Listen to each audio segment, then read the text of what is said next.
Beberapa waktu lalu, Amerika Serikat membantah klaim angkatan bersenjata Yaman yang sukses menyerang salah satu kapalnya. Amerika Serikat menyebut pihaknya berhasil menembak drone Yaman. Namun, klaim Washington langsung dipatahkan oleh Houthi dengan mempublikasikan video serangan ke kapal Amerika Serikat.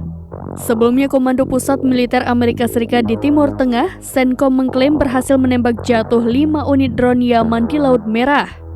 Menanggapi klaim ini, Angkatan Bersenjata Yaman merilis video serangan drone yang sukses mengenai target, yaitu kapal kargo Amerika Serikat. Video itu untuk pertama kalinya dipublikasikan militer Yaman pada Sabtu 1 Mei 2024. Terlihat drone Shihab terbang ke arah target. Dikutip dari Pars Today, drone itu sukses menghantam salah satu kapal Amerika Serikat di Laut Merah pada 29 April.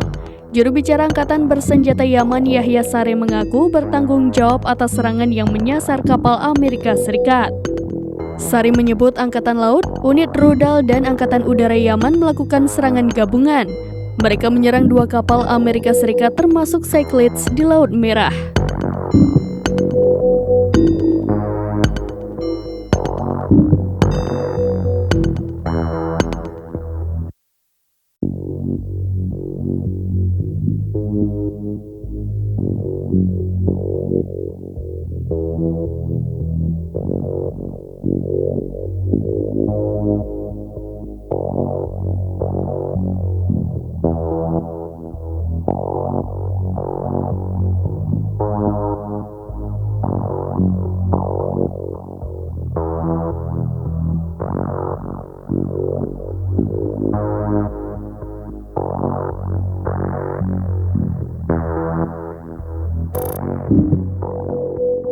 Download Tribun X sekarang, menghadirkan lokal menjadi Indonesia.